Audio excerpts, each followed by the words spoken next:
मुख्य रस्ता छत्रपती शिवाजी महाराज चौक ते निराळ वस्तीकडे जाणारा रस्त्याला 3 कोटी एवढा मोठा निधी मंजूर करून सुद्धा गेली 6 महिने झाले रस्ता खोदला, तिथे डंडी लाईनचं काम झालं पण वास्तविक काम होत नाही. वारंवार कॉन्ट्रॅक्टरला त्या बाबतीत माहिती घेतोय, त्यांच्याशी चर्चा करतोय. कधी युद्धाचं कारण दिलं गेलं की युद्धाच्या कारणामुळे डांबर मिळत नाही अशा काही गोष्टी सांगितल्या, पण आता पावसाळा सुरू व्हायच्या आत रस्ता चालू करतो असं सांगितल्यानंतर सुद्धा रस्ता होत नाही. या खरं तर या गलतान कारभाराला अधिकारी जबाबदार आहेत का कॉन्ट्रॅक्टरच्या हलगर्जीपणामुळे सगळं घडतंय का कुठेतरी टक्केवारीचं राजकारण, या सगळ्या गोष्टीची कीड या सोलापूरला लागली आहे का काय अशी परिस्थिती आहे.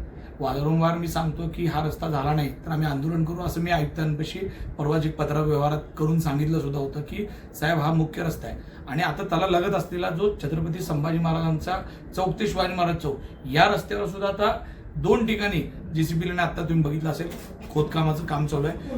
म्हणजे नागरिकांना इकडून येता येत नाही सविस्तर आणि आज तिकडूनच्या साईडनं सुद्धा आपल्याला येता येत नाही. प्रचंड शाळकरी मुलांची अपदा होतीये, वयस्कर लोकांची अपदा होतीये. मुलं शाळेला जाताना चिखल झाल्यामुळे पडतायत तिथं आणि जे काही वयस्कर मंडळी आहेत त्यांचे ऍक्सिडेंट झाले, त्यांना जर कुठली दुखापत झाली तर याला जबाबदार कोण?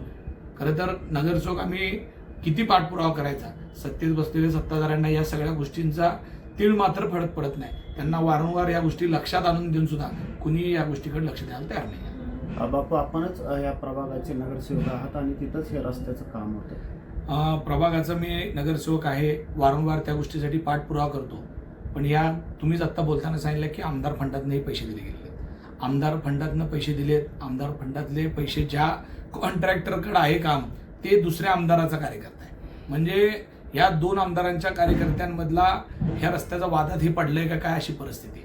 रस्ता वेळेत व्हायला पाहिजे होता. खरं तर रस्ता टाइम पिरियडमध्ये नाही केला म्हणून खरं तर अधिकाऱ्यांनी यांच्यावर कारवाई करायला पाहिजे होती. अधिकारी कारवाई करत नाहीत म्हणजे कुठेतरी याच्यामध्ये पाणी मुरतंय आणि या रस्त्यातलं पाणी कुणाच्या खिशात जातंय का काय ही परिस्थिती आहे. काय भूमिका असेल आपली?